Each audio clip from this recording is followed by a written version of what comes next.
doing something a little bit different today. We are doing our webinar on a Saturday and trying to see if we have more people that decide to join us. But again, I am Melissa George, and this is Sarah Martinez Hanson, and we are Invest Her Fiduciary Solutions. And I'm super excited about our topic today. Sarah has spearheaded a whole program called Military Money. And I have worked with veterans over the years. My father was also a veteran. And so what we want to do today is we want to kind of break down the TSP, the retirement plan, the thrift savings plan that is available to not just military people, veterans, but also the VA hospital. There's a lot of people in government that are have access to the TSP. So we want to break that down today. So, but just to give you a little bit of background, Invest Her Fiduciary Solutions will be 20 years old this September. So we're super excited about that. And Sarah has been with us for a little over 2 years now. Yes. So just to tell you how amazing Sarah is, she is a career, I don't know if the term is when you transition from one career to another one. Career changer. Something simple.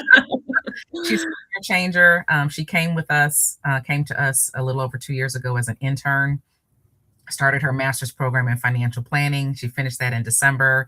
Now she is a full-fledged financial planner. So I'm super, super proud of her and happy that she's here. And I'm going to turn this over to her because she is going to be giving us some really great information today.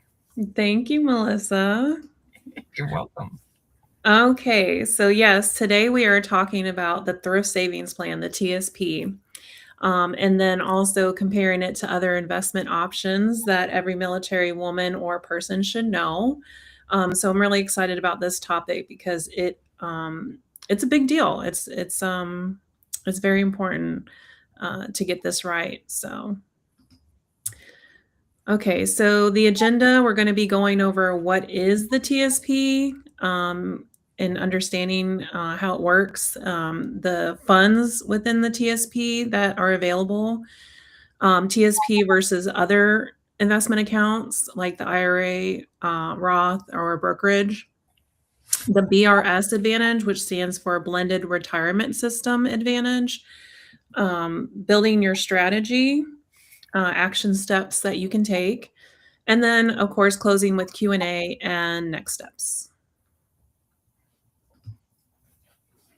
Okay, Melissa already did a great job at introducing me, but I'm just going to go a little bit further. And yes, I've been with the Invest Her Fiduciary Solutions for a little over 2 years. I am a female veteran. I was in the United States Air Force for 11 years. I'm also a surviving spouse.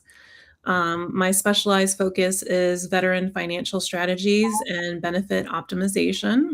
And my personal mission is helping veterans transform their benefits into lasting wealth. My credentials so far: life and health insurance license. I have my SIE, and I just graduated in December of 2025. And now I have my master's of financial planning from the University of Georgia. I'm also currently working on getting my certification for accredited financial counselor, the AFC certification. I hope to be testing for that probably by the end of March. So fingers crossed for me. Okay, so quick poll. What's your current TSP contribution rate? So is it 0? Are you not even contributing? Do you not even know what's in your TSP right now, the amount? B, 1 to 4%, which you're missing the full match. 5%, you're getting the match. 6 to 10%, or are you maxing it out, 11+%? So that is my question to you. Quick disclaimer: this presentation is for educational purposes only and does not constitute financial investment or legal advice. Individual circumstances vary significantly, and you should consult qualified professionals before making any financial decisions. All investment Examples involve risk, including potential loss of principal. VA benefit amounts and eligibility are subject to change. They change constantly. Always verify current information at official government sources like the va.gov. The presenter is not acting as your financial advisor or planner, but I would like to be. And no advisor-client relationship is established through this presentation. Okay, so what is the TSP? Understanding your government retirement plan. So you have your employer retirement plans like 401ks. The TSP is a government-sponsored plan. Okay. So here are some thrift savings plan basics. The thrift savings plan, or TSP as it's commonly known, is one of the largest retirement funds in the world. Not sure if you knew that. As of 2026 or 2025, it manages over $1 trillion in assets for more than 7 million federal employees. That includes all active duty, Guard, and Reserve members. If you're under the Blended Retirement System, or BRS, the TSP is a core part of your retirement. And even if you're not, you can still contribute to it. So here's basically what makes the TSP so special. First, it's government sponsored. It was created by Congress in 1986. And second, it's similar to a 401k. So you can make pre-tax contributions, which would be the traditional TSP, or after-tax contributions, which would be the Roth TSP. And we'll get into the difference in a different slide. Third, it's low cost. So TSP expense ratios can be as low as 0.036%, which is among the lowest of any retirement account in the world. The average mutual fund is between 0.5 to 1%. So you're saving thousands of dollars over your lifetime in expense fees. Fourth, it is tax advantage. So your money grows tax deferred in a traditional TSP and tax free in Roth TSP. For 2026, the contribution limit is $24,500 per year. There are catch-up contributions if you're 50 or older, and that's $8,000. So if you're 50 or older, you can possibly contribute up to $32,500 in total in a year. So the TSP, basically, it's powerful, low-cost retirement tool, and it's available for military members. Hey, Sarah, can I add something right here? Uh-huh. Because I was doing some studying earlier today, and I also wanted to mention if the employee, the participant is 60 or over, the catch up is $11,250. So it's even more. And I think that's something that a lot of people don't think about if they've maybe been late starting making their contributions, but they're over 50, and especially if they're over 60, they certainly can put more money away. Yes, thank you so much, Melissa. Yes, I think what I saw was it's like a super catch-up Yeah. contribution limit. Yeah. So, yes, you get even more, you can contribute even more for Mhm. people who are starting late. Yeah, which is great. Yeah. Okay, so here is a kind of side-by-side for the traditional versus the Roth TSP. And basically, you can, for the traditional TSP, your contributions are pre-tax, meaning they reduce your taxable income now. So if you make 60,000 and contribute 10,000 to a traditional TSP, you're only paying taxes on the 50,000 that year. Your money grows tax deferred, so no taxes on the gains each year. When you withdraw in retirement, you do pay ordinary income tax on everything, the principal and the gains. So The traditional TSP is best for people who expect to be in a lower tax bracket in retirement. I do have a little spot on there for the military bonus. So if you contribute from a combat zone pay, those contributions are tax exempt going in, and principal when the principal comes out, it's tax free. Mm, But we're going to go into combat zone pay advantage in a different slide.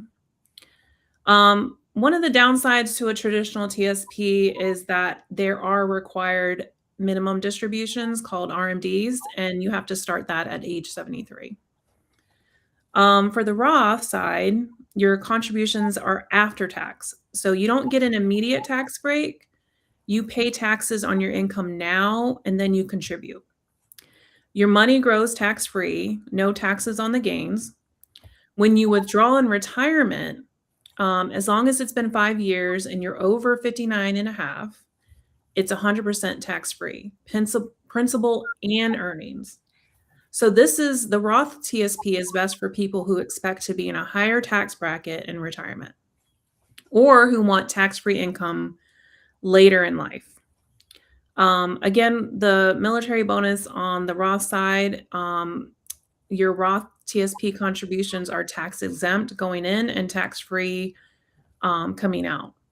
But again, we'll talk about that in a different slide. The big benefit, of course, to the Roth TSP is that there's no RMDs. So you're not forced to take any money out if you're not ready. So it's flexible. Okay. yeah.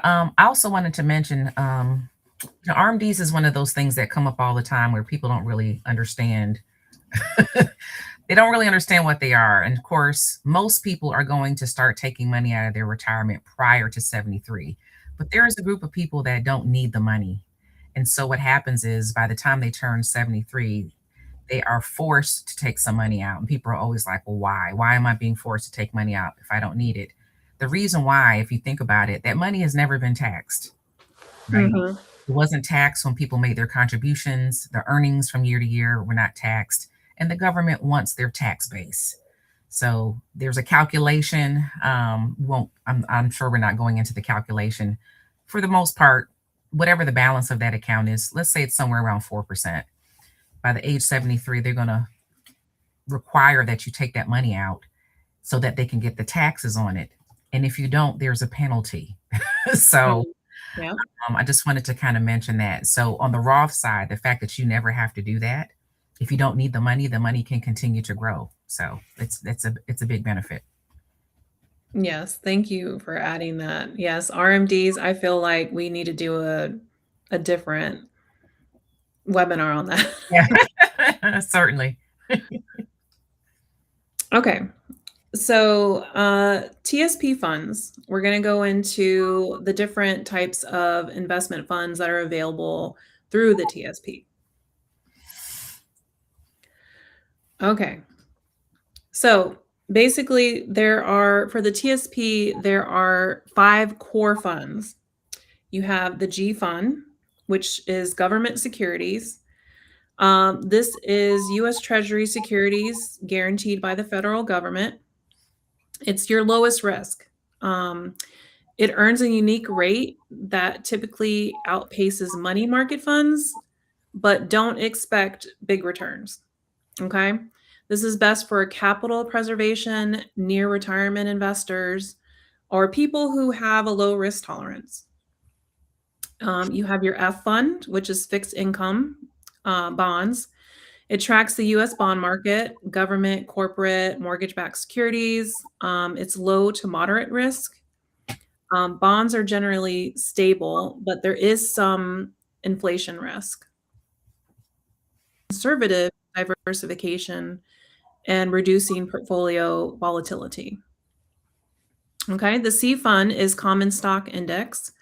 This tracks the S&P, and the S&P basically is made up of the 500 of the largest U.S. companies. It's moderate to high risk, but historically one of the strongest performing funds in the TSP. This is best for long-term growth, so our younger military members, our younger investors, with a long time horizon. The S Fund, Small Cap Stock Index, this tracks smaller US companies that are not in the S&P 500. This is higher risk, but there is higher growth potential. So this is best for aggressive growth, the aggressive growth portion of a diverse portfolio.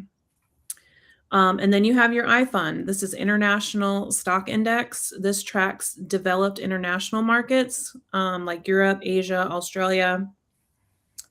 It's moderate to high risk, but it does add geographic diversification to your portfolio. So this is best for global exposure and balancing your US stock holdings. Most people don't just pick one fund. You can split your contributions across all the funds to diversify, which is always a good thing. Or if you don't want to manage it yourself, there are other options, which are the life cycle funds, which we'll go into in the next slide. Did you have anything on this, Melissa? I don't. Well, Okay. no, I guess I do. What I have often seen with a lot of people that are in the TSP, especially people that have worked for the government for a very long time, they kind of do a set it and forget it, right? Yeah. And especially if they're conservative, yes, I've seen a lot of people have too much money in the government, in the G fund or the F fund, and yes, it's conservative. There's not a lot of volatility, especially in the G fund. You're just talking about guarantees. There's guarantees, but very very low return. And when you think about over time, they're basically losing purchasing power, right? Because Yeah. inflation, the Yeah. cost of goods and services is going up. And so, even if people kind of start there, but maybe a little bit over time to get more comfortable, start moving things into the C fund, into the Mhm. S fund, into the I fund, until their comfort level gets a little bit better. But I literally have a client that has worked for the VA hospital, I would dare say over 30 years now. She has a sizable TSP balance, Mm. but she had it in the G and F fund for most of the time that she was working there. I Oh, encouraged her about 2 years ago, please move, a certain percentage of it into the C fund, and she is very, very happy today. yay. She's wishing, oh my gosh, if I had done this 30 years ago. So it is important to have a blend of these things, right? Mhm. And like you said, as people get closer and closer to retirement, to start scaling it back to become more conservative then. Right. Yes. Okay, thank you.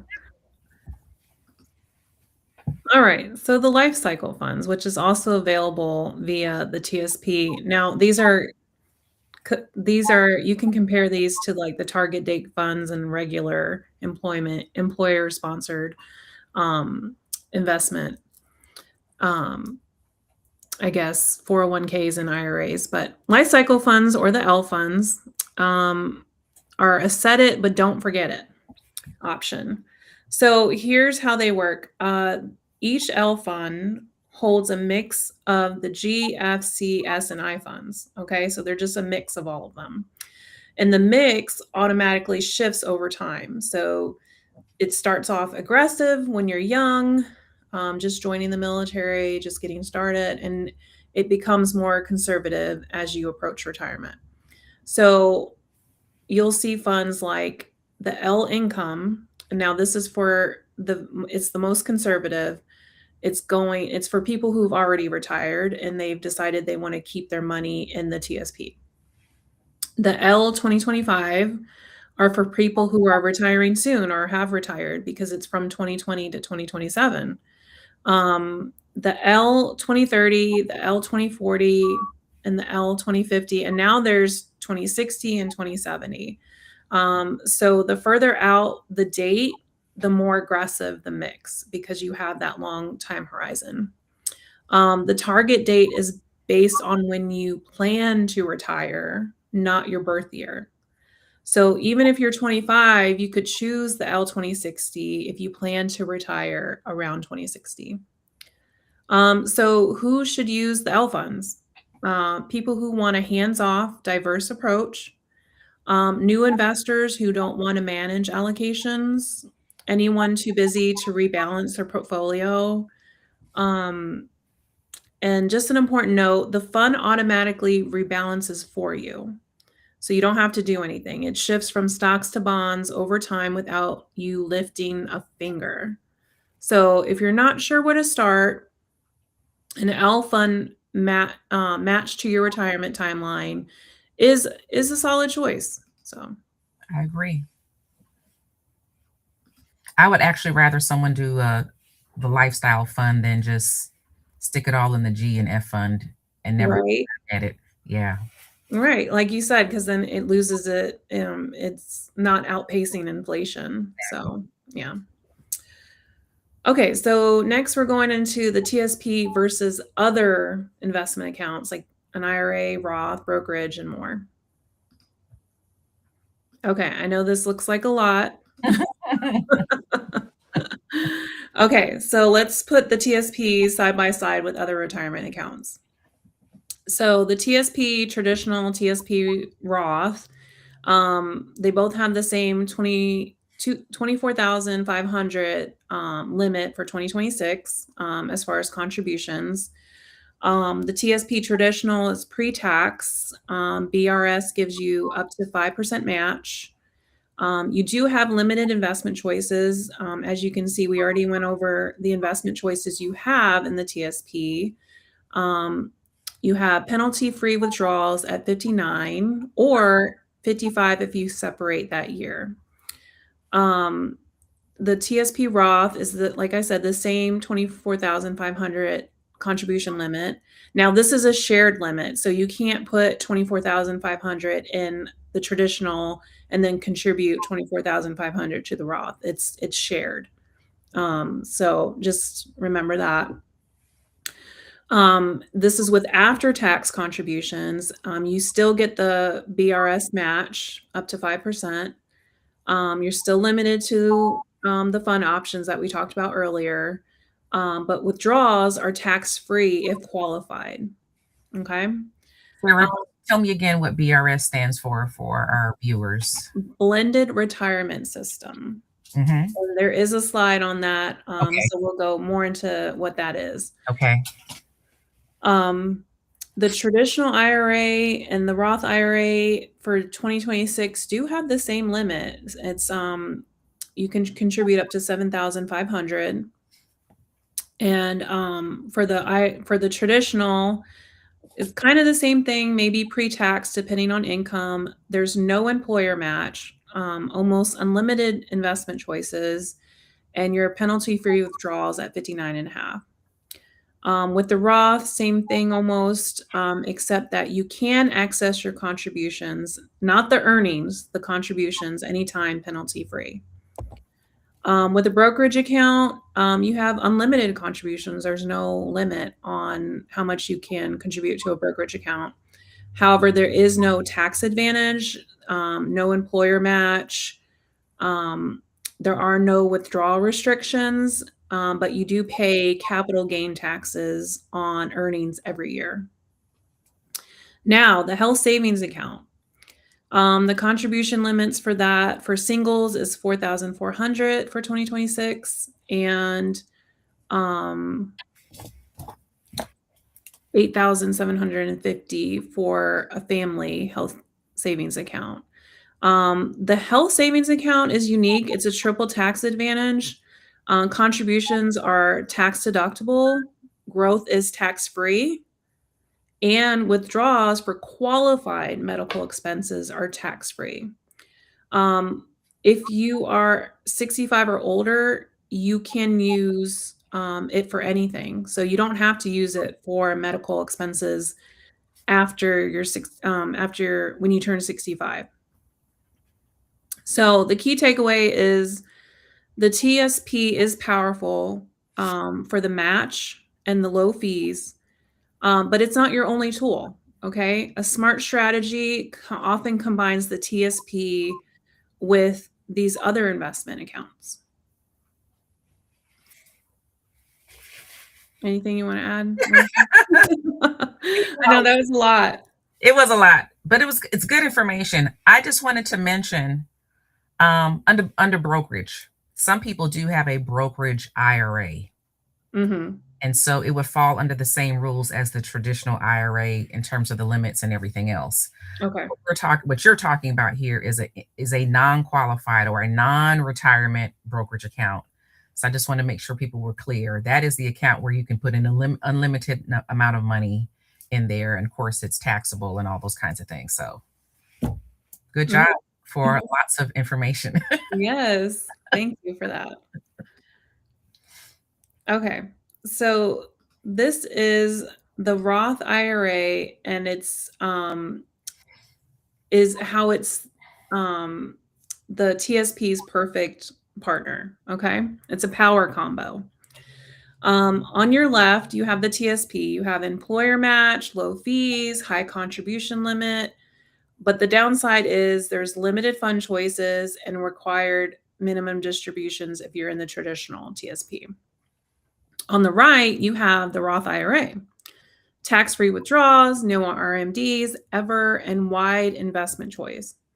You can invest in individual stocks, ETFs, whatever you want, but the limit is that 7,500 per year, at least for 2026. And there are income limits for the Roth IRA. So basically, here's the strategy. Step one, you contribute at least 5% to your TSP to capture the full VRS match because that's free money. Step two, you open a Roth IRA. You contribute up to the 7,500 per year. Step three, if you can afford it, max both accounts. The TSP gives you the match and low fees, and the Roth IRA gives you flexibility and tax-free growth forever. Step four, you use your TSP for stable, low-cost core holdings, and you use your Roth IRA for growth assets you want tax-free. So important note, like I said, there are income limits for the Roth IRA. And so that's just something to be aware of. And for the 2020 and for 2026, those limits are listed right here. So 153 to 168 if you're single, 242,000 to 252,000 if you're married. At those levels, considering a backdoor Roth IRA strategy, we're not going to go into that. That's a little high level. But if you're interested in learning about the backdoor Roth IRA strategy, I know we could probably do that webinar for you guys because Some you have experience in doing that, right? Yes, yes. Or sometimes they're called Roth conversions. What I wanted to say though, even though that is beyond the scope of what we're talking about today, and I think we should do a webinar on that later.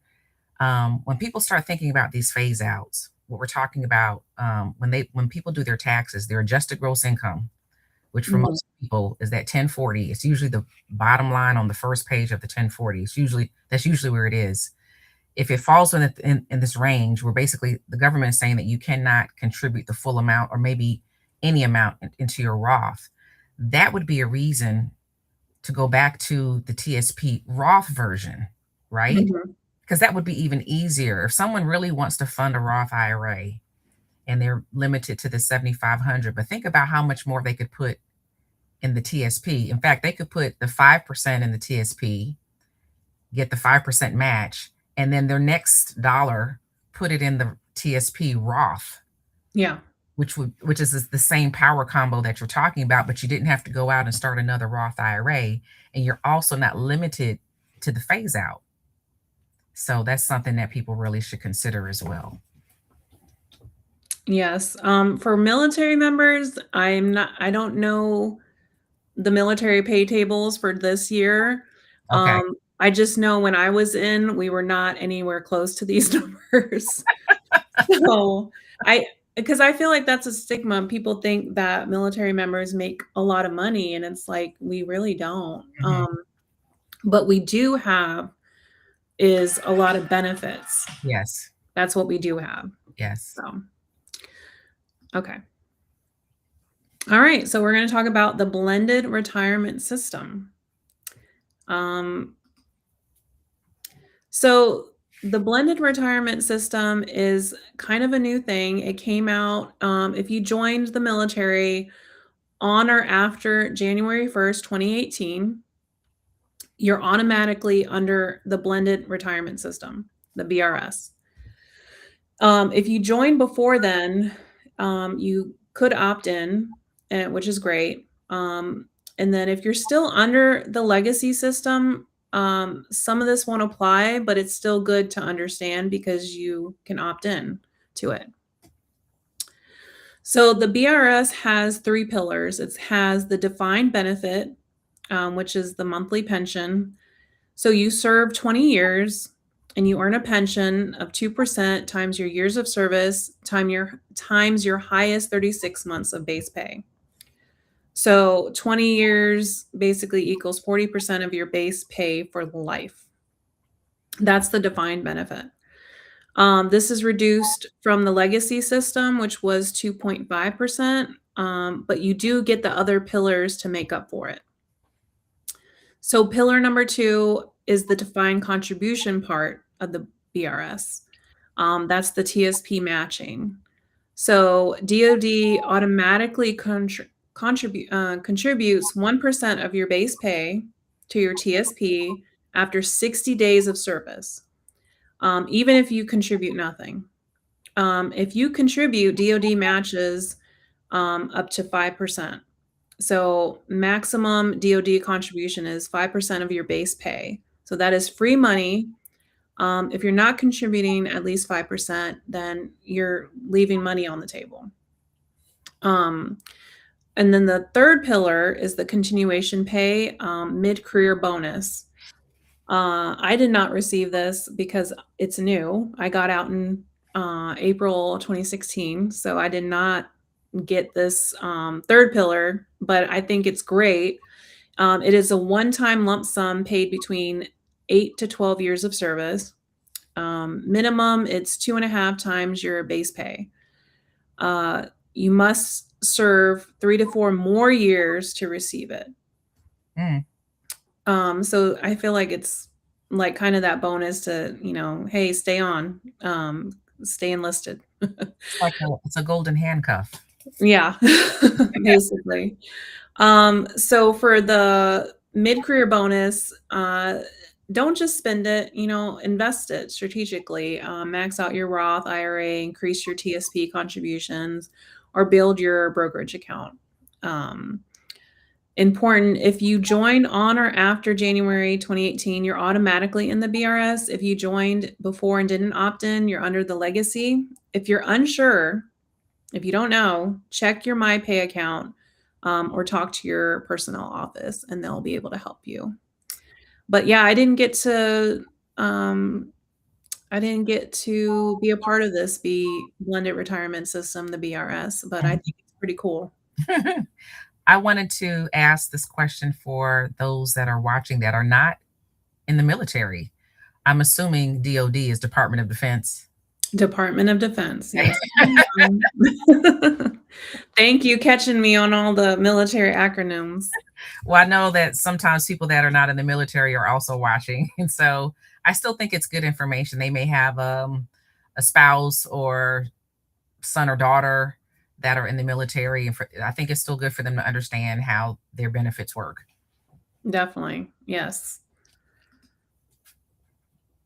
Okay, here are some military money advantages that I wanted to go over.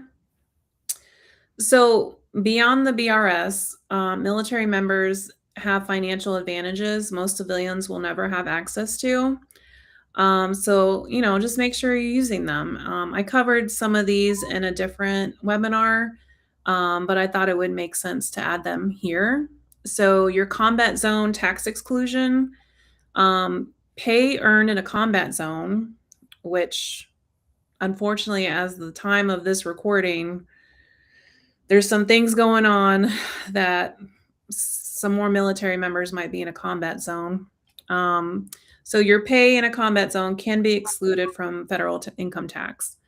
TSP contributions made from combat zone pay are tax exempt, even on withdrawal from a traditional TSP, and that is huge. Special and incentive pay, so like your flight pay, your hazardous duty pay, sea pay, all of this can be contributed to the TSP. So maximize TSP contributions during high pay periods to supercharge long-term growth. Your VA home loan plus your housing strategy. Your VA home loan benefit, which is no down payment, no PMI, private mortgage insurance, frees up capital for investing. Military women who leverage VA loans often have more disposable income to direct into the TSP, Roth IRA, or other brokerage accounts. You have TRICARE and the health savings account strategy, which is while you're on active duty, you have TRICARE. And after you separate, you may become HSA eligible, which, as we covered earlier, a health savings account, HSA, offers a triple tax benefit on contributions, growth, and qualified withdrawals are all tax free. Sarah, tell our viewers that are not in the military what TRICARE is. TRICARE is basically the health plan that you're on, the healthcare plan. So equivalent to like United Healthcare, Blue Cross Blue Shield, Anthem. You military members, well, active duty have TRICARE, and Okay. it is a really, really good um, healthcare plan. One of the best, actually. And like I said, we might not get paid a lot, but we have other benefits, and TRICARE for me is one of those benefits I feel like, kind of makes up for not Hmm. getting paid as much. So if a military person is not on active duty, they have some other form of health care, but when they're in active duty, they have this higher level of health benefits, right? Which would make sense because they're more likely to be injured, more Oh, likely to be susceptible to um, chemical warfare, all kinds of things, right? Emotional things. Um, so that I just want to make sure I'm clear. There's the military has health care, and then when they're active duty, they have TRICARE. Is that correct?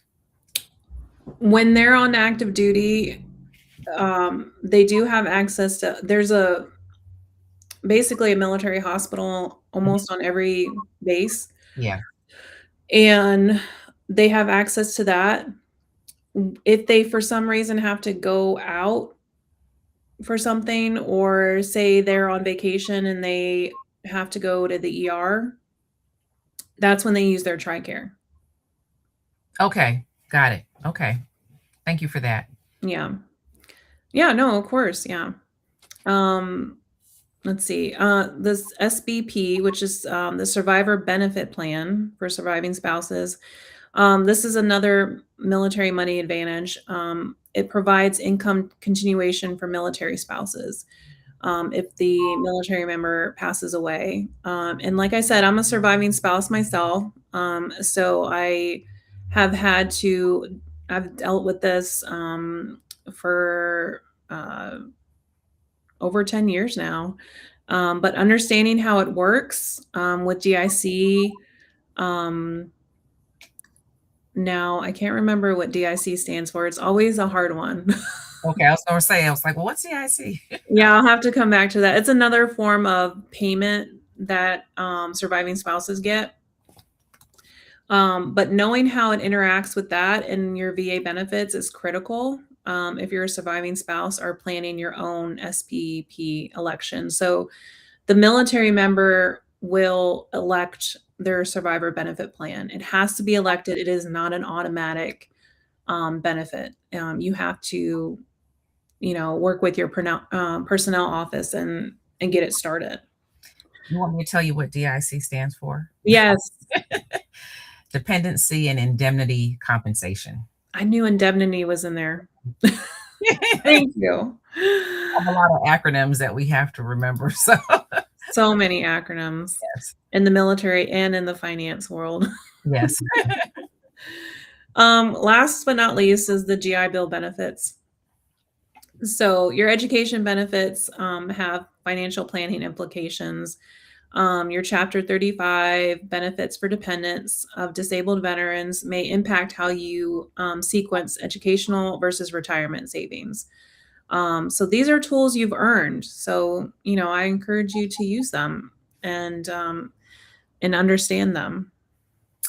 I would agree. My father never used his VA benefits, Mm. well, his GI Bill benefits, more specifically the VA home loan. Yeah. My father never used it, and so when he passed away, that passed away with him.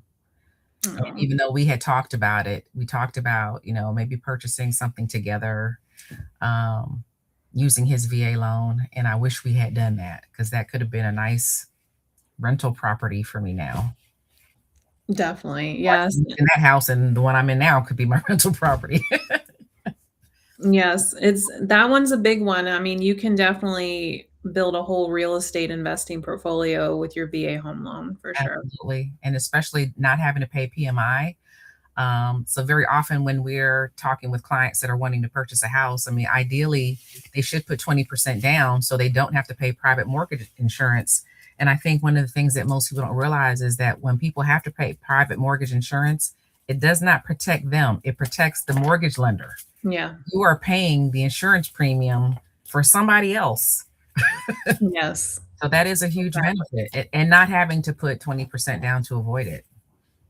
Yes. No, these are huge. That's a huge one for sure.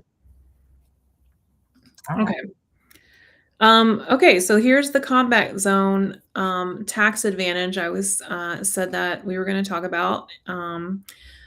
So this is probably the most powerful and the most overlooked benefit available to military members.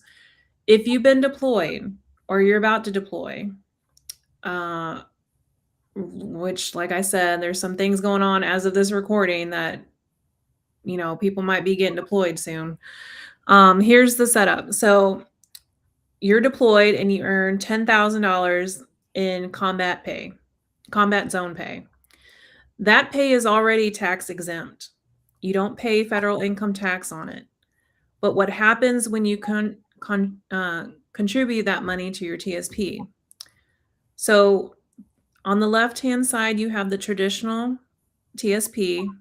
On the right, you have the Roth. So for the traditional, you take that $10,000 in combat zone pay and you contribute it to your traditional TSP. Your first 10,000 goes in tax exempt. Okay. Then you contributed $10,000 to traditional TSP. The contribution itself is tax exempt. Now that's the combat zone benefit. No taxes on the way in. When you retire and withdraw your principal, that original $10,000 comes out tax free. And this is unique to combat zone contributions. Normally, traditional TSP is 100% taxable on withdrawal, but combat zone contributions get special treatment. Um, but here's the catch, okay? Any growth, which it grows to 76,000 over 30 years, you do pay taxes on the 66,000 in gains, okay? Now, your principal is tax free, but your earnings get taxed. So, but for the Roth TSP, this is where the magic happens. Same scenario. You put in the $10,000 in your combat pay. You contribute it. It is also tax exempt going in over 30 years. An average of 7% annual return grows to 76,000. When you retire and withdraw, you withdraw everything. It's 100% tax free, the principal and the growth. So zero taxes on the contribution, on the growth, on the withdrawal. Okay. Why Roth or TSP wins for the combat zone contributions? It's because normally when you contribute to a Roth account, whether it's Roth TSP or Roth IRA, you pay taxes on your income first, then you contribute. That's the trade-off. You're paying taxes now, get growth-free, tax-free growth later. But with the combat zone Roth TSP contributions, you bypass the first step entirely. Your combat zone pay is already tax exempt, so you're not paying taxes going in, but you still get the Roth benefit of tax-free growth and tax-free withdrawals. So that's called double dipping. But it's 100% legal. In Yeah. fact, it's by design. Congress created this to reward service members deploying to combat zones. And personally, I think they deserve it. They're going into a combat zone. They're putting their lives at risk. So let them keep all their money. That's how I feel. Sarah, let me ask you a question about combat pay. Is the combat pay over and above what the military person is already receiving? Yes. So when I deployed to Afghanistan, I got my military pay, my normal E5 pay, which is E5 is a rank. Hmm. It goes from E1 all the way to E9. That's for enlisted. The E stands for enlisted. So I got my pay, and then I got my combat zone pay. Hmm. So it's definitely it's on top of your military pay that you Okay. already get. So for someone that's in the military now that is going to deploy, they can choose where that combat pay is going to go, and they absolutely should choose the Roth TSP. I believe so. I think so. I mean, it's got the most tax advantage. Yeah. Yes. Roth, there's no RMDs. Exactly. So So on it's the flexible. traditional TSP, not only I still got I contributed tax exempt. I could pull that 10,000 out tax free, but that other 76,000, I got to pay tax on it. And if I haven't taken it out by age 73, now the government is forcing me to pull money out, and it's probably a larger number, and I have to pay tax on it. Yeah, Okay. This is really good information for anybody that's in the military to know right now. exactly. Like I said, because current as of this recording, there are Yes. some things going on that Right. people are about to be in some combat zones. Yeah. Um, but yeah, no, it's great information. So I definitely wanted to make sure we covered that. Okay. Okay, so building your strategy, action steps for your future. All right. So here's kind of an investment strategy by kind of your life stage where you're at in your career. Um, Early career, so you can join the military at 18. I think you can even join it at 17. I think I had somebody that I served with that joined at 17. They just had to get a waiver. Hmm. But either way, this is early career. So you're shooting for maximum growth. Okay, so contribute at least 5% to capture the BRS match. Consider 100% C fund or an L 2060 or 2070 fund. Open a Roth IRA and max it out if possible. Build a 3 to 6 month emergency fund, which is, I think everyone should, Hmm. military or not, should be having an emergency fund. Hmm. And then if you're deployed, make sure you're maximizing your combat zone contributions. Okay, whether that's in the traditional or Roth, but as we saw on the last slide, the Roth TSP is going to be your best bet for combat zone pay. Mid-career, this is for growth and stability. Increase your TSP contributions as you rank up and as your pay goes up. Diversify across C, S, and I funds. Contribute Roth IRA. Continue your Roth IRA contributions. Really important, review your beneficiaries. By mid-career, you probably have family, started a family, you have dependents. So making sure your beneficiaries on all your accounts are accurate. Making sure you're looking into that annually. Consider your continuation pay investment strategy. Now, remember, the continuation pay was one of the tiers of the blended retirement system. So that's that bonus that you're going to get between 8 and 12 years of your service time. Making sure you have a good strategy for that bonus. Pre-separation, you're looking at preservation and your transition. Do not withdraw TSP at separation. Keep it or roll it over into an IRA. Consider rolling TSP to an IRA for more investment choices. Understand your bridge strategy.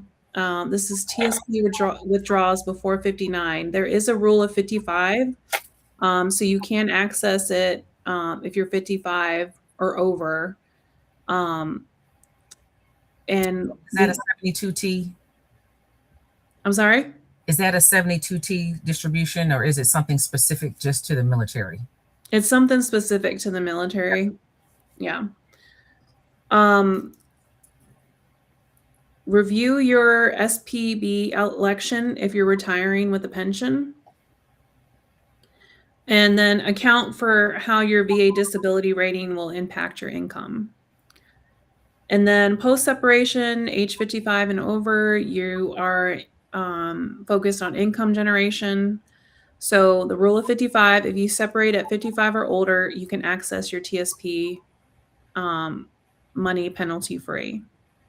Coordinate your TSP, pension, VA disability, and Social Security. So you got a lot to juggle, more than, the average citizen. RMDs begin at 73 if you were in the traditional TSP. Consider Roth conversions to reduce your future RMDs, and work with a fiduciary advisor or planner on your withdrawal sequence, or if you have any questions on any of this. So I think that this is really, really good, Sarah. And also I wanted to mention another benefit. I was asking about 72T. So for people that are not in the military, there is a way for people to withdraw money out of their qualified money, their 401ks and IRAs prior to 59 and a half without having a penalty.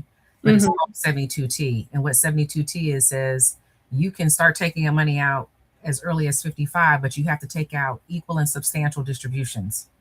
Okay. What usually happens is they have to take out more money than they actually need. And that money that you're taking it out and paying tax. You're not paying the penalty, but you're still paying the tax. Well, once you've taken it out more than you need, that money that's not still in the account is not growing.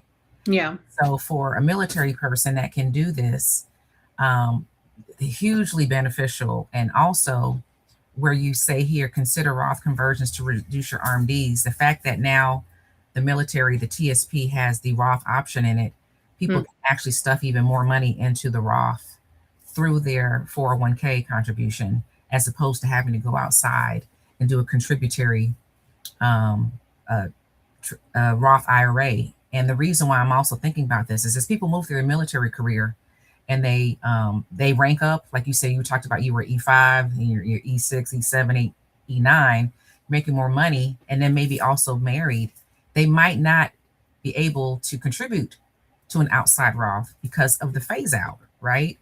So, but there's all these different things that they have available to them, which I think is hugely beneficial.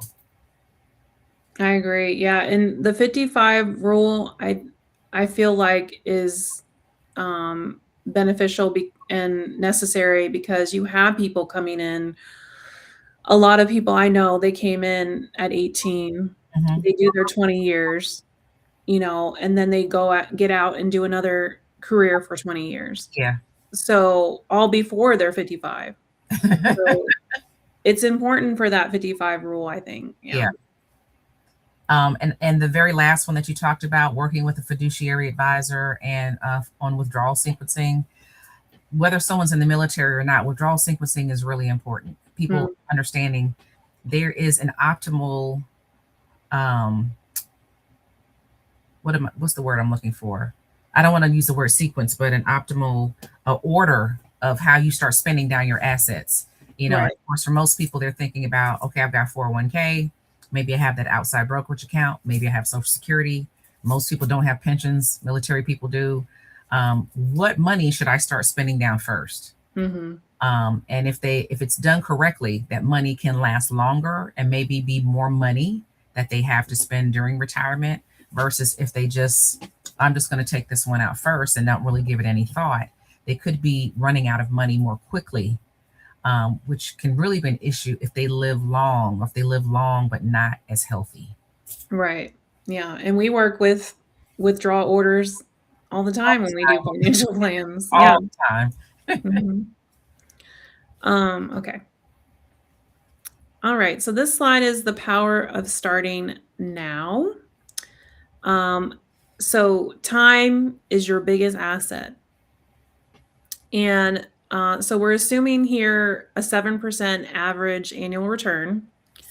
Um, so starting at 22, you contribute $200 a month for 38 years. You'll have 452,000 at retirement. You contributed 91,200. The rest is growth. And then look at the drop from starting at 22 versus starting at 30. Mhm. So you're just contributing, you start contributing at 30, same amount for 30 years, and you'll have 243,000. Okay. And then 40, you have 104,000. At 50, you'll have 34,700. So that starting at 22 versus 30, you get 209,000 more with the same $200 a month contribution.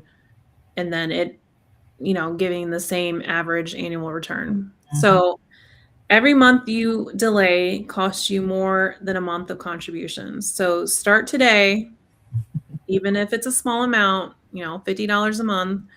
Um, start with what you have. It's important. Time is like I said, is your biggest asset Absolutely. when it comes to investing. I have nothing to say on that one. Okay. It's perfect. All right, 7 costly mistakes to avoid. Cashing out, like I said, your TSP at separation. If you're, younger than 59 and a half, you have a 10% penalty plus income tax. And then your loss of all your future tax deferred growth. So, roll it over into an IRA instead. Mistake number 2, not capturing the full match. You're leaving money on the table. Mistake number 3, leaving everything in the G fund. Like you said, Melissa, your friend did. Yeah. It's safe, but often doesn't keep pace with inflation long term. Mistake number 4, ignoring your beneficiary designations. So just making sure that your money, is going to where you want it to go. So make sure you're reviewing that annually, especially after big life events like marriage, you have a kid, stuff like that, divorce.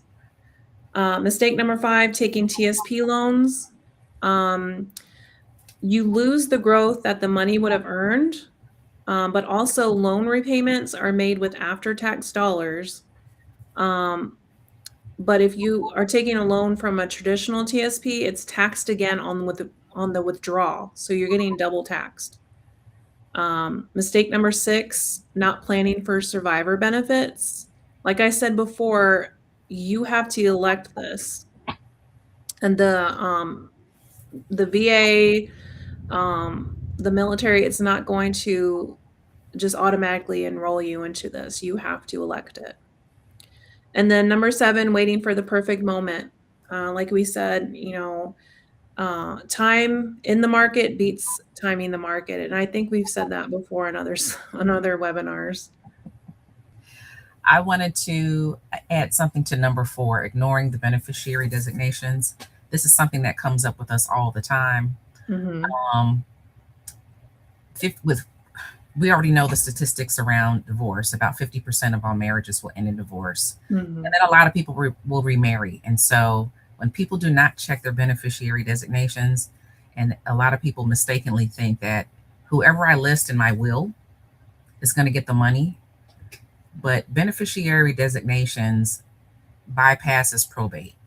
And what that means is whoever you listed on there, because that's a contract, that's who's going to get the money. So if you left your previous spouse and then you remarried and then you redid your will and you said everything's going to my spouse, but you didn't go back and change that beneficiary designation, whether it's on your life insurance policy, whether it's on your 401k, anything that is contractual, whoever you listed, that's who's going to get it. Yep. And so that's why we're always telling people. And I saw this statistic about a week ago. The average person does not check their beneficiary designation for 19 years. Oh my goodness. Yeah, That's crazy. 19 years. Where people should really check them every year. Just like you go to the doctor and you get your annual checkup, you should check your beneficiaries every single year. Yeah. It's part of your overall financial planning checklist. For financial health, that's correct. Yes. Mhm. Thank you, Melissa. You're welcome. Okay, your 90-day action plan.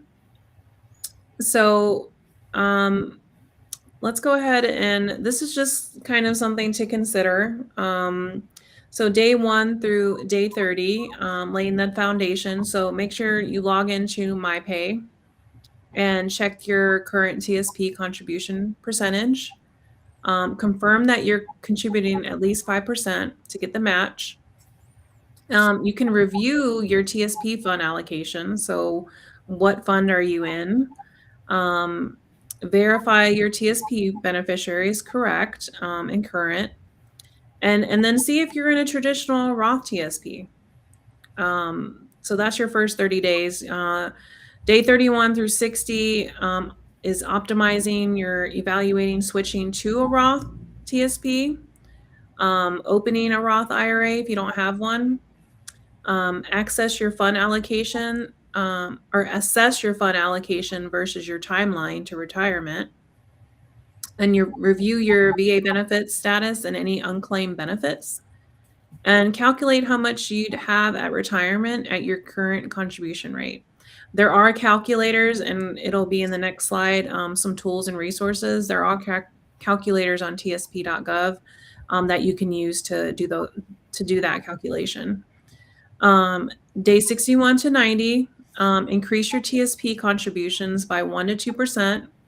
You likely won't feel it, especially if you're getting pay raises instead of, increasing your lifestyle expenses. You know, Reward your future self and contribute to your retirement. Set up automatic monthly contributions. Schedule a free consultation with a fiduciary advisor planner, such as myself and Melissa. And we can create a written financial plan with your goals and your specific timelines. And I would definitely, stress to share this knowledge with another military woman, military person in your circle. I think that's the biggest way us veterans and military people learn is from each other. And so definitely once this is uploaded onto our YouTube channel, sharing it with as many people as you can. Probably the only thing I would add here, Sarah, because we've talked about, whether someone contributes to their Roth inside their TSP or versus outside. Mhm.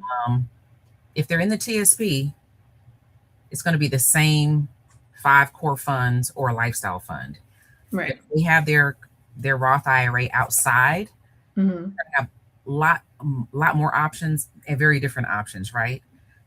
So there could be some benefit in that as well. So either one, we're not saying one is right or wrong. We're just saying that it's good to have some Roth. Right. It can be a very powerful strategy. Yes. Yeah. Okay, here are the trusted resources I was telling you about. So for the TSP, you have the tsp.gov. your My Pay, which is basically how military people go in and check their pay stubs and stuff like that. And then the TSP calculators are, where you can do those calculations as far as what your retirement income would look like. Military financial resources, you have MilConnect, where you can manage military pay records. FinRed, which is the DoD, Department of Defense's official financial literacy hub. I just recently found this out, or found this resource. It's great. I mean, anytime there is a resource for financial literacy, I am like all about it. I'm bookmarking all of it. Military One Source, you can get free financial counseling. For active duty, guard, and reserve. There are some free resources for military veterans as well. And for transition resources, you have Hiring Our Heroes, which I recently used for a resume review, and it is free. All this is free. They have free job fairs, career coaching. It's free. I can vouch for that.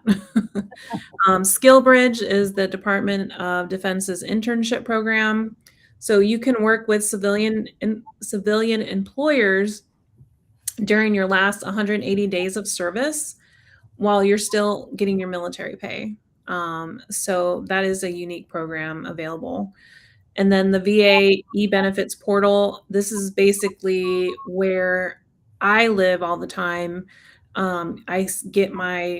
See what my VA benefits are going to be, file your claim for disability, update dependents information. It's basically any type of benefit is at the e-benefits portal. And then, of course, if you want personalized guidance, you can contact us at Investor Fiduciary Solutions. And I try to help all women, military women across all branches. Okay. We are almost done, Melissa. All right, key takeaways.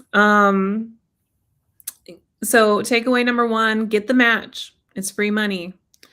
Roth TSP for most military members. In your combat zone, pay equals a Roth gold mine. So combat zone Roth TSP contributions are tax exempt going in and tax free with growth coming out. Takeaway number 4, TSP plus Roth IRAs, a power combo.